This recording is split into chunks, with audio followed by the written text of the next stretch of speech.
Hello दोस्तों, कैसे हो। आज का वीडियो लेकर आया हूँ वार्षिक परीक्षा 2022 के लिए और ये है कक्षा 8 विषय विज्ञान के लिए। पूर्णांक है 80 अंक और समय 2 घंटे 30 मिनट है। जो अनसॉल्व्ड पेपर मैंने वीडियो बनाकर डाला था उसका ये पूरा सॉल्व्ड पेपर है। निर्देश देख लेते हैं। पहला निर्देश है, परीक्षार्थी सर्वप्रथम अपने प्रश्न पत्र पर नामांक अनिवार्यतः लिखें। रोल नंबर आपको सबसे पहले लिखना है अपने पेपर पर।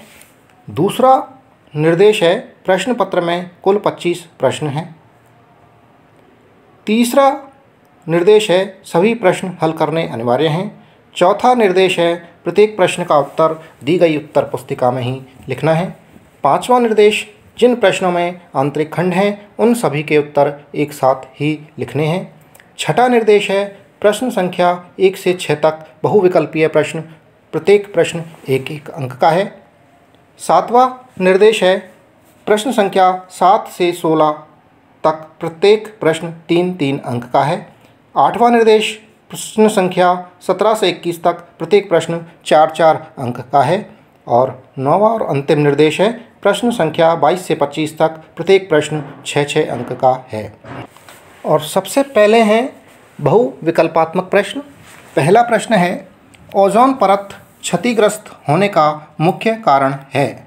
तो 4 ऑप्शंस दिए हुए हैं, चारों में से सही ऑप्शन नीचे उत्तर तालिका में आपको अभी मिलेगा। दूसरा प्रश्न है, वायरस से होने वाला रोग है। तो 4 ऑप्शंस हैं, 4 में से जो सही ऑप्शन है नीचे अंक तालिका में आपको मिल जाएगा। तीसरा प्रश्न है, निम्न में से अंड प्रजक जंतु है।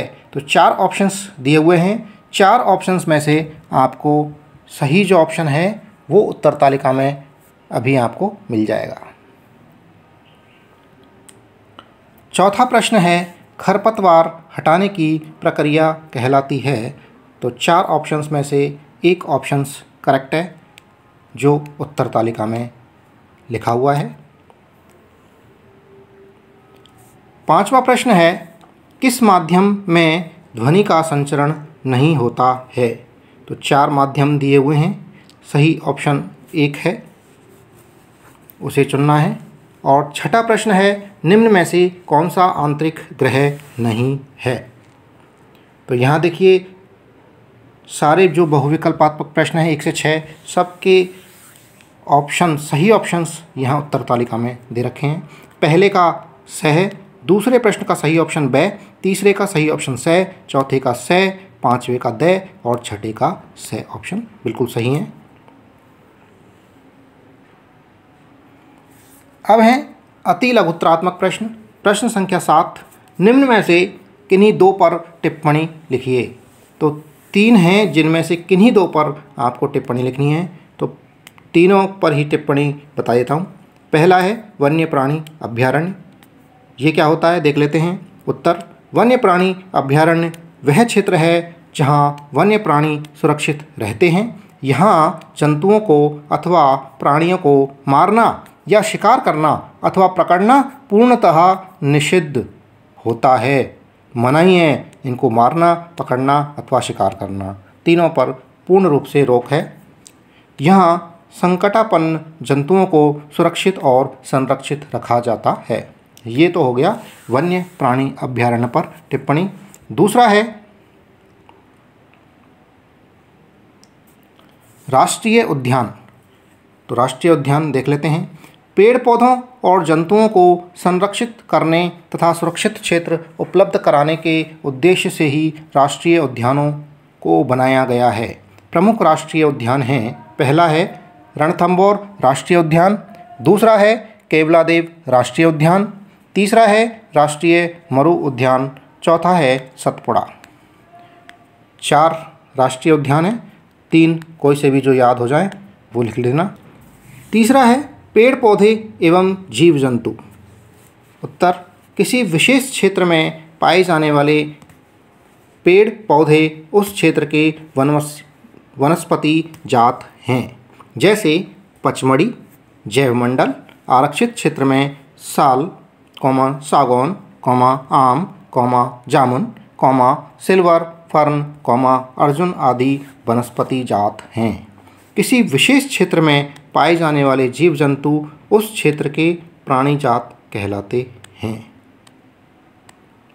जैसे चिंकारा, नीलगाय, बार्किंग हिरण, चीतल, तेंदुआ, जंगली कुत्ता, भेड़िया आदि पचमढ़ी जैवमंडल आरक्षित क्षेत्र के प्राणी जात हैं।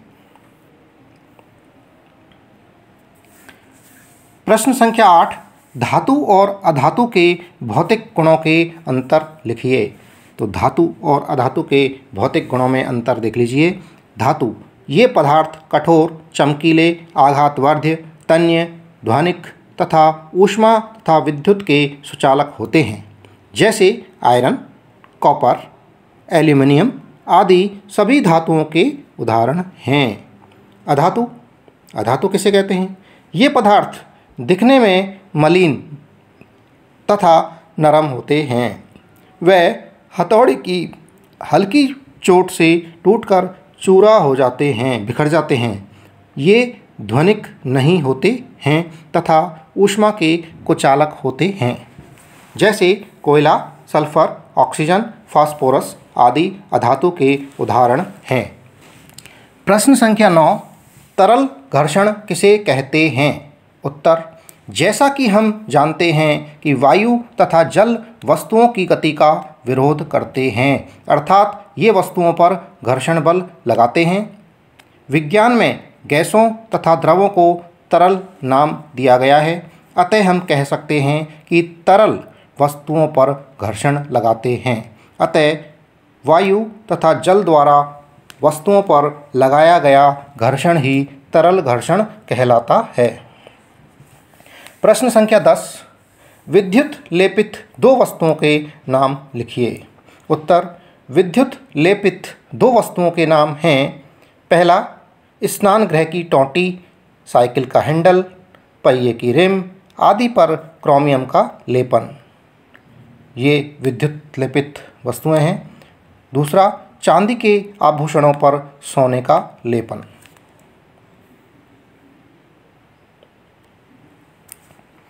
प्रश्न संख्या 11, नायलॉन रेशों के कोई दो उपयोग लिखिए। उत्तर, नायलॉन का रेशों का उपयोग उन वस्तुओं को बनाने में किया जाता है जहां अत्यधिक मजबूत रेशों की आवश्यकता होती है। जैसे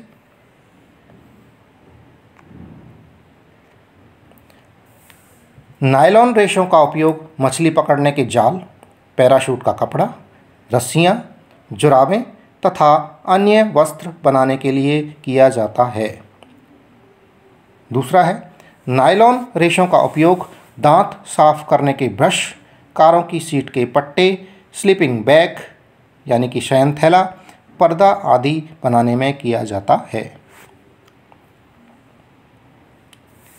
प्रश्न संख्या 12, सोडियम और पोटेशियम को मिट्टी के तेल में क्यों रखा जाता है? उत्तर, सोडियम और पोटेशियम बहुत अधिक अभिक्रियाशील होते हैं। ये ऑक्सीजन और जल के साथ अत्यंत तीव्र अभिक्रिया करते हैं और ऊष्मा उत्पन्न करते हैं। इसी कारण इन्हें मिट्टी के तेल में रखा जाता है।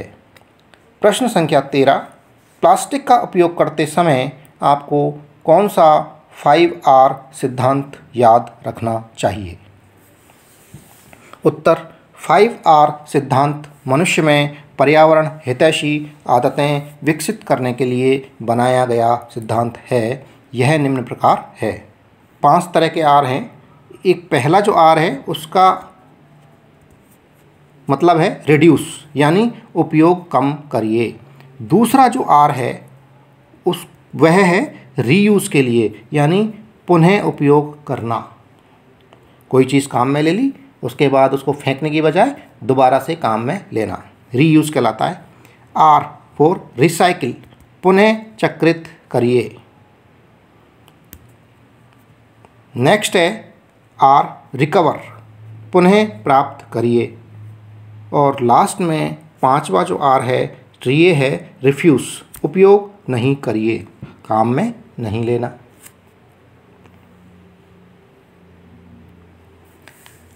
प्रश्न संख्या 14, पेट्रोल / डीजल बचाने के उपाय बताइए। उत्तर, निम्नलिखित उपायों द्वारा हम पेट्रोल और डीजल बचा सकते हैं। पहला, जितना संभव हो सके गाड़ी को समान और मध्यम गति से चलाना चाहिए। दूसरा, यातायात लाइटों पर अथवा जहां हमें प्रतीक्षा करनी हो गाड़ी के इंजन को बंद कर देना चाहिए। तीसरा, टायरों में हवा का दाब सही रखना चाहिए। चौथा, गाड़ी का नियमित रखरखाव करना चाहिए। प्रश्न संख्या 15, कुछ सूक्ष्मजीव हमारे लिए लाभदायक हैं, इस कथन को स्पष्ट कीजिए। उत्तर, कुछ सूक्ष्मजीव हमारे लिए लाभदायक हैं कथन से तात्पर्य है कि हमारे जीवन में सूक्ष्मजीव कई प्रकार से उपयोगी हैं, जैसे पहला, लैक्टोबैसिलस नामक जीवाणु दूध को दही में परिवर्तित कर देता है। जब दूध को जमाएंगे तो दही बनेगा, तो उसमें कौन सा जीवाणु काम करता है? लैक्टोबैसिलस से ही दूध दही में बदलता है। दूसरा, बेकिंग उद्योग में ईस्ट का उपयोग होता है जो ब्रेड, पेस्ट्री एवं केक बनाने में सहायक है। तीसरा, सूक्ष्म जीवों से टीके यानी कि वैक्सीन का उत्पादन बड़े स्तर पर किया जा सकता है। चौथा, बायोगैस तथा कंपोस्ट खाद बनाने में सूक्ष्म जीवों की भूमिका बहुत महत्वपूर्ण है। इसी तरह से और भी अनेक तरह से सूक्ष्म जीव हमारे जीवन में उपयोगी हैं। प्रश्न संख्या 16, हमें कोयला कहाँ से प्राप्त होता है और यह कैसे बनता है? उत्तर देख लीजिए। कोयला हमें पृथ्वी के ग्रह से यानी पृथ्वी के गर्भ से प्राप्त होता है। कोयला उन वनस्पति अवशेषों यानी कि पेड़ पौधों के अवशेषों से बना है जो करोड़ों वर्षों तक पृथ्वी की सतह के नीचे गहरे दबे हुए थे। ये वनस्पति अवशेष धीरे धीरे पृथ्वी के अंदर दबते चले गए और उनके ऊपर कीचड़ तथा रेत जैसे तलछट यानी कि सेडिमेंट्स जमा होते गए। ऑक्सीजन की अनुपस्थिति तथा दाब, ताप और जीवाणुओं के मिले जुले प्रभाव से पेड़ पौधों के दबे हुए अवशेष कोयले में परिवर्तित हो गए।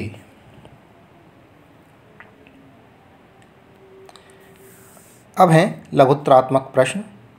प्रश्न संख्या 17, आग लगने के समय पर फायरमैन पानी के पाइप का उपयोग करने से पहले उस क्षेत्र की मुख्य विद्युत आपूर्ति को बंद क्यों कर देते हैं?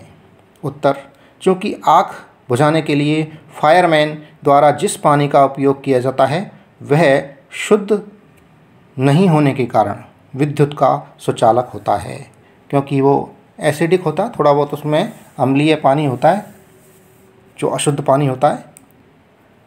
विद्युत आपूर्ति चालू रहने के दौरान फायरमैन को पानी का उपयोग करते समय विद्युत के झटके लग सकते हैं। इसी वजह से विद्युत के झटकों से बचने के लिए फायरमैन पानी के पाइप का उपयोग करने से पहले उस क्षेत्र की मुख्य विद्युत आपूर्ति को बंद कर देते हैं। प्रश्न संख्या 18, वनोन्मूलन के क्या दुष्परिणाम हो रहे हैं? इसके दुष्परिणाम से बचने के लिए उपाय बताइए। उत्तर, वनोन्मूलन के मुख्य रूप से निम्न दुष्परिणाम हो रहे हैं। पहला, ऑक्सीजन / कार्बन डाइऑक्साइड के अनुपात का असंतुलन। दूसरा, अधिक बाढ़ें, भूस्खलन तथा जलवायु परिवर्तन। तीसरा, वन में रहने वाले पशु पक्षियों का नष्ट होना या प्रवास करना। चौथा, स्थलीय जल में कमी, भूमि की उर्वरता में कमी। दुष्परिणाम से बचने के लिए उपाय हैं। वनोन्मूलन के दुष्परिणाम से बचने के लिए हम काटे गए वृक्षों की कमी को पूरा करने के लिए उससे अधिक संख्या में नए वृक्ष लगाकर कर सकते हैं।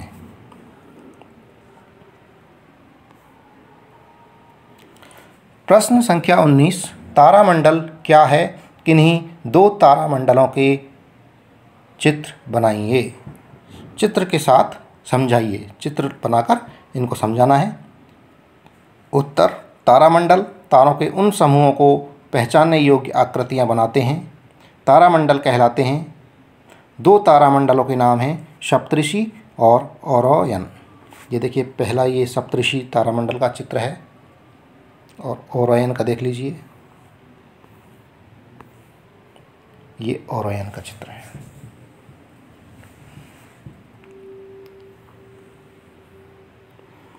अब है प्रश्न संख्या 20, सर्पी घर्षण तथा स्थैतिक घर्षण में अंतर स्पष्ट कीजिए। उत्तर, सर्पी घर्षण, जब एक वस्तु किसी अन्य वस्तु पर फिसलती है तो उनकी संपर्क सतहों के मध्य लगने वाला घर्षण बल सर्पी घर्षण कहलाता है, जबकि किसी वस्तु की स्थिरावस्था में उस पर लग रहे बाह्य बलों को प्रति संतुलन करने वाला घर्षण बल स्थैतिक घर्षण बल कहलाता है। सर्पी घर्षण स्थैतिक घर्षण से कम होता है। यही कारण है कि हम गतिमान बक्से को सरलता से धकेल लेते हैं।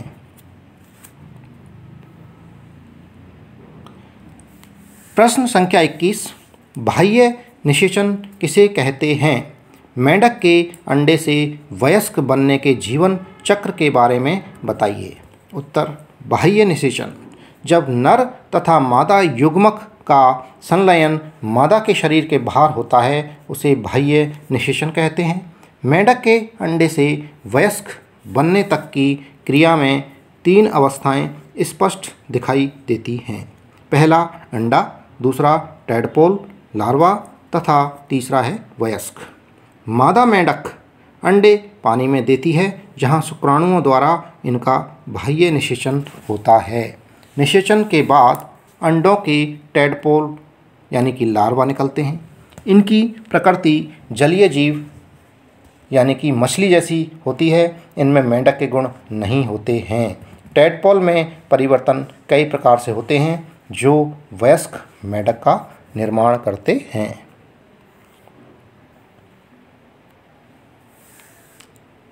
ये निबंधात्मक प्रश्न है। प्रश्न संख्या 22, कोई 2 उदाहरण देकर स्पष्ट कीजिए कि असमान आवेश एक दूसरे को आकर्षित करते हैं तथा समान आवेश एक दूसरे को प्रतिकर्षित करते हैं। तो उदाहरण नंबर पहला देख लीजिए।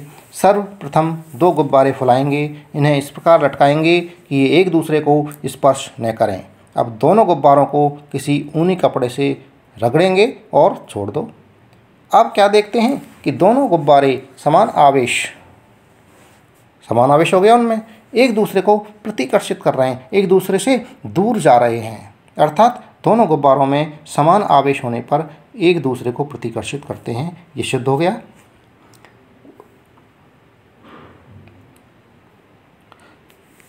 उदाहरण नंबर 2, अब इसी क्रियाकलाप को पेन की बेकार रिफिलों के साथ करेंगे। एक रिफिल को पॉलीथीन से रगड़कर इसे कांच के गिलास में रखेंगे, दूसरी रिफिल को पॉलीथीन से रगड़कर इसे आवेशित रिफिल के निकट लाएंगे। क्या देखते हैं कि दोनों रिफिल एक दूसरे को प्रतिकर्षित करती हैं। ये दोनों रिफिल समान आवेशित हैं, समान प्रकार से आवेशित हैं और एक दूसरे को प्रतिकर्षित कर रही हैं। इससे प्रूव हो रहा है, सिद्ध हो रहा है कि दोनों रिफिल भी समान आवेशित होने पर एक दूसरे को प्रतिकर्षित करती हैं। अब क्या करेंगे? अब इन दोनों गुब्बारों में से एक गुब्बारा ले लेंगे और दोनों रिफिल में से एक रिफिल ले लेंगे और एक आवेशित गुब्बारे को एक आवेशित रिफिल के पास लाते हैं। ये दोनों देखिए अलग अलग आवेश हो गए, दोनों में असमान आवेश हो गए। अब इन असमान आवेशों की वस्तुओं में हम क्या देखते हैं कि आवेशित गुब्बारा तथा आवेशित रिफिल एक दूसरे को आकर्षित करते हैं। ये क्या हैं? असमान आवेश वाले हैं जो कि एक दूसरे को आकर्षित कर रहे हैं। उपरोक्त दोनों उदाहरणों से स्पष्ट होता है कि दोनों आवेश समान अथवा सजातीय होने पर वे एक दूसरे को प्रतिकर्षित करते हैं तथा दोनों आवेश असमान अर्थात विजातीय होने पर एक दूसरे को आकर्षित करते हैं। इसके अथवा में एक प्रश्न है, यह है निम्न बिंदुओं पर टिप्पणी कीजिए। तो पहला है ताजमहल की घटती सुंदरता। उत्तर हो जाएगा इसका, ताजमहल की सुंदरता संसार में अद्वितीय होने के कारण इसे विश्व के 7 अजूबों में शामिल किया हुआ है, परंतु तेजी से बढ़ते प्रदूषण ने विश्व की इस अमूल्य धरोहर पर संकट ला दिया है। ताजमहल के चारों ओर स्थित रबड़ प्रक्रमण, स्वचालित वाहन, निर्वातक, रसायन और विशेषकर मथुरा तेल परिष्करण जैसे उद्योग प्रदूषित गैसों को वर्षा के साथ मिलाकर अम्ल वर्षा करते हैं। इसी के कारण ताजमहल के संगमरमर का संक्षारण हो रहा है और यह पीला भी हो रहा है। इसे सुरक्षित रखने के लिए सर्वोच्च न्यायालय ने उद्योगों को CNG तथा LPG आदि स्वच्छ ईंधनों का उपयोग करने के आदेश दिए हैं। ये तो हो गई ताजमहल की घटती सुंदरता पर। और दूसरा है गंगा नदी के जल में बढ़ता प्रदूषण।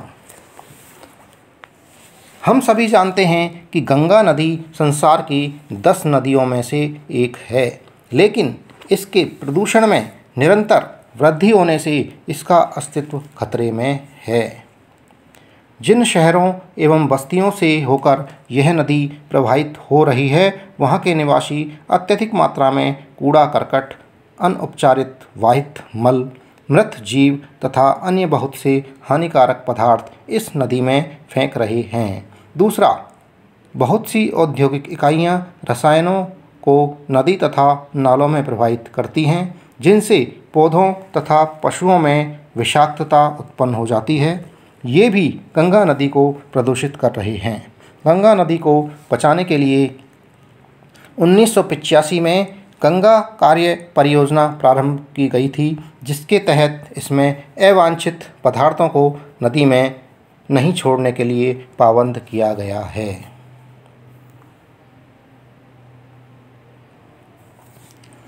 प्रश्न संख्या 23।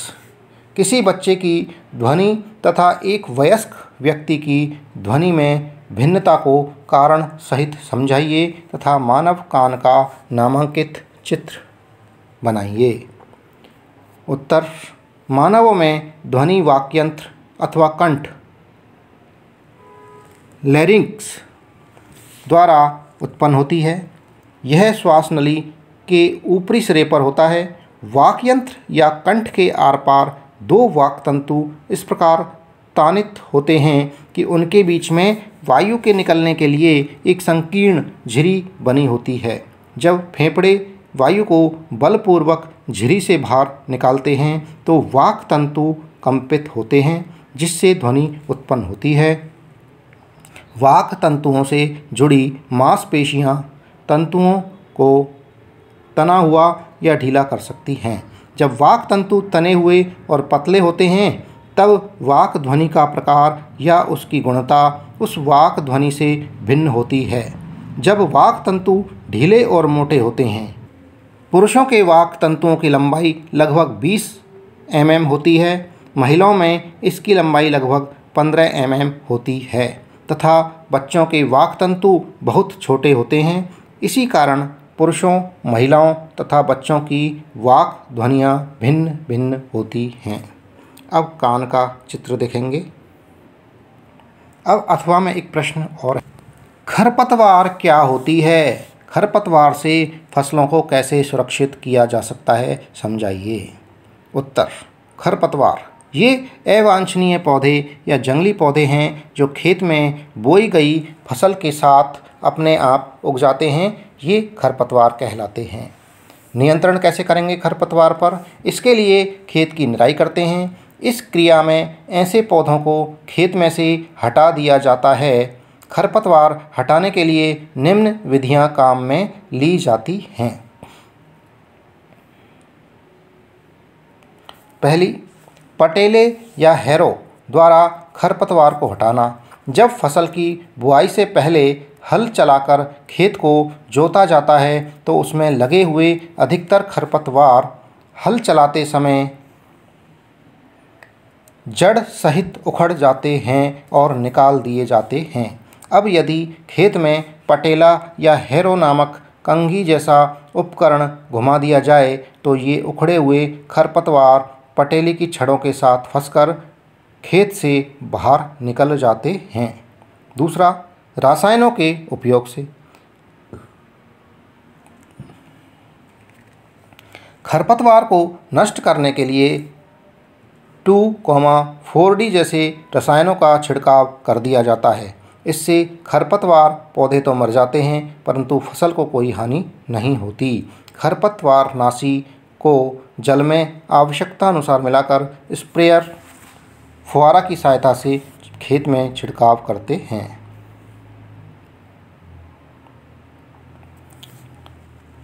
प्रश्न संख्या 24, भूकंप क्यों आता है? भूकंप के समय हमें क्या क्या सावधानियां रखनी चाहिए? उत्तर, पृथ्वी की ऊपरी परत जिसे भूपर्पटी कहते हैं, यह कई टुकड़ों में विभाजित है। प्रत्येक टुकड़े को प्लेट कहते हैं। ये प्लेटें निरंतर गति करती रहती हैं। जब ये एक दूसरे से रगड़ खाती हैं अथवा टकराती हैं तो एक प्लेट दूसरी प्लेट के नीचे चली जाती है। इसके कारण भूपर्पटी में विक्षोभ उत्पन्न होता है। यही विक्षोभ पृथ्वी की सतह पर भूकंप के रूप में दिखाई देता है। इसके अतिरिक्त ज्वालामुखी के फटने, किसी उल्कापिंड के पृथ्वी से टकराने अथवा किसी नाभिकीय विस्फोट के कारण भी भूकंप आ सकते हैं। भूकंप के समय रखी जाने वाली सावधानियाँ। पहली सावधानी रख सकते हैं, जब भी भूकंप आए किसी मेज के नीचे बैठ जाना चाहिए तथा झटकों के रुकने तक वहीं रहें ताकि कोई भारी चीज़ अगर गिरे तो मेज के ऊपर गिरे और मेज के नीचे होंगे तो बचने की संभावना हो जाएगी। दूसरी सावधानी है, ऐसी ऊंची तथा भारी वस्तुओं से दूर रहना चाहिए जिनके गिरने पर हमें वो चोट लग सकती है। तीसरी सावधानी है, बिस्तर पर होने की दशा में अपने सिर के ऊपर तकिया लगाकर बचाव करें। तकिया लगा लेंगे तो कोई भारी चीज़ गिरेगी तो तकिए से हमारा काफ़ी हद तक बचाव हो जाएगा। अथवा के अंदर प्रश्न है, ध्वनि प्रदूषण क्या होता है? ध्वनि प्रदूषण से होने वाली हानियाँ तथा इसे कम करने के लिए उपाय लिखिए। तो ध्वनि प्रदूषण देख लेते हैं पहले। वातावरण में अत्यधिक या अवांछित ध्वनियों को ध्वनि प्रदूषण कहते हैं। ध्वनि प्रदूषण से हानि, ध्वनि प्रदूषण से अनेक स्वास्थ्य संबंधी समस्याएं उत्पन्न हो जाती हैं। अनिद्रा, अतितनाव यानी कि उच्च रक्तचाप बीपी, चिंता तथा अन्य बहुत से स्वास्थ्य संबंधी विकार ध्वनि प्रदूषण से उत्पन्न हो सकते हैं। लगातार प्रबल ध्वनि के प्रभाव से रहने वाले व्यक्ति की सुनने की क्षमता अस्थायी या स्थायी रूप से कम हो जाती है। ध्वनि प्रदूषण कम करने के उपाय देख लेते हैं। पहला उपाय है, रेडियो, टेलीविज़न, टेप रिकॉर्डर आदि की ध्वनि प्रबलता कम रखनी चाहिए। दूसरा, सड़कों तथा घरों के आसपास पेड़ लगाने चाहिए। तीसरा, घरेलू उपकरणों में स्वशामक युक्तियाँ साइलेंसर लगाए जाने चाहिए। चौथा, ध्वनि प्रदूषण से होने वाले प्रभावों से अवगत कराया जा सकता है। पांचवा, स्वचालित वाहनों के हॉर्न का उपयोग कम से कम करना चाहिए। प्रश्न संख्या 25, गेहूं की फसल उगाने के लिए कौन कौन सी कृषि पद्धतियां काम में ली जाती हैं, वर्णन कीजिए। उत्तर, गेहूं की फसल उगाने के लिए निम्न कृषि पद्धतियां काम में ली जाती हैं। सबसे पहले मिट्टी तैयार करने का काम रहेगा। फसल उगाने से पहले मिट्टी तैयार करना प्रथम चरण है। इसमें मिट्टी को पलटना तथा इसे पोला बनाया जाता है। इसे जोतना भी कहते हैं। बुआई, मिट्टी तैयार करने के बाद बुआई हो जाएगी। बुआई फसल उत्पादन का सबसे महत्वपूर्ण चरण है। बीज बोने से पहले अच्छी गुणवत्ता वाले साफ एवं स्वस्थ बीजों का चयन किया जाता है। मिट्टी तैयार करने के बाद तथा खाद डालने के बाद उसमें उगाई जाने वाली जैसे गेहूँ के बीज बोए जाते हैं। बुआई परंपरागत औजार द्वारा या सीड ड्रिल द्वारा की जा सकती है। इसके बाद का जो चरण है वो है खाद एवं उर्वरक मिलाना। गेहूं की बुआई के बाद मिट्टी में पोषक स्तर बनाए रखने के लिए खाद एवं उर्वरक मिलाया जाता है। ये पोषक पदार्थ पेड़ों या पौधों की वृद्धि के लिए आवश्यक हैं। सिंचाई, इसके बाद सिंचाई करेंगे, पानी पिलाएंगे पौधों को। पौधे की जड़ों द्वारा जल का अवशोषण होता है, जिसके साथ खनिजों और उर्वरकों का भी अवशोषण होता है। स्वस्थ फसल वृद्धि के लिए मिट्टी की नमी को बनाए रखने के लिए खेत में नियमित रूप से जल देना आवश्यक है। निश्चित अंतराल पर खेत में जल देना सिंचाई कहलाता है। इसके बाद आएगा खरपतवार से सुरक्षा। खेत में कई अवांछित पौधे प्राकृतिक रूप से फसल के साथ उग जाते हैं। इन अवांछित पौधों को खरपतवार कहते हैं। खरपतवार हटाने को निराई कहते हैं। कुछ खरपतवार कटाई में भी बाधा डालते हैं तथा मनुष्य एवं पशुओं के लिए विषैले हो सकते हैं, अतः निराई आवश्यक है। निराई के बाद में कटाई। फसल पक जाने के बाद उसे काटना कटाई कहलाता है। कटाई के दौरान या तो पौधों को खींचकर उखाड़ लेते हैं अथवा उसे धरातल के पास से काट लेते हैं। हमारे देश में दरांती की सहायता से हाथ द्वारा कटाई की जाती है अथवा एक मशीन का उपयोग किया जाता है जिसे हार्वेस्टर कहते हैं। काटी गई फसल से बीजों और दानों को भूसे से अलग करना होता है, इसे थ्रेशिंग कहते हैं। अब है भंडारण। फसल की कटाई के बाद उत्पाद का भंडारण एक महत्वपूर्ण कार्य है। भंडारण से पहले ये जो दाने हैं बीजों को धूप में सुखाना आवश्यक है, जिससे उनकी नमी में कमी आ जाएगी। इससे उनकी कीट पीड़कों जीवाणु एवं कवक से सुरक्षा हो जाएगी। किसान अपनी फसल उत्पाद का भंडारण जूट के बोरों, धातु के बड़े पात्र बीन्स में करते हैं, परंतु बीजों का बड़े पैमाने पर भंडारण साइलो और भंडार गृहों में किया जाता है। अब इसके अथवा में एक प्रश्न है, वायु प्रदूषक तथा विश्व उष्णन के बारे में समझाइए। उत्तर, सबसे पहले वायु प्रदूषक देख लेते हैं। वायु में ऑक्सीजन, नाइट्रोजन तथा कार्बन डाइऑक्साइड तथा अन्य गैसों एक निश्चित अनुपात में होती हैं। इनके अनुपात में असंतुलन की स्थिति को वायु प्रदूषक या वायु प्रदूषण कहते हैं। वायु प्रदूषक अपद्रव्यों द्वारा ऐसा संदूषण है जिसका हानिकारक प्रभाव सजीव एवं निर्जीव दोनों पर होता है।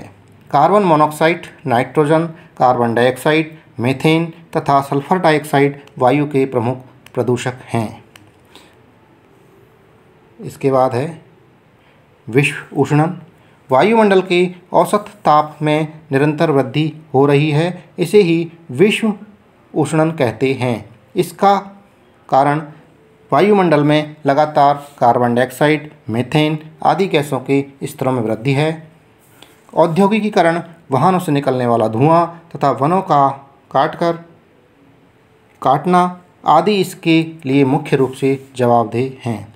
विश्व उष्णन की वजह से ही हिमालय की गंगोत्री हिमनद पिघलने की आदि शुरू हो गए हैं और पृथ्वी पर कई क्षेत्र जलमग्न हो गए हैं। इसी के साथ दोस्तों ये वीडियो समाप्त हुआ। जो चैनल पर नए हैं वो चैनल को सब्सक्राइब जरूर से करें।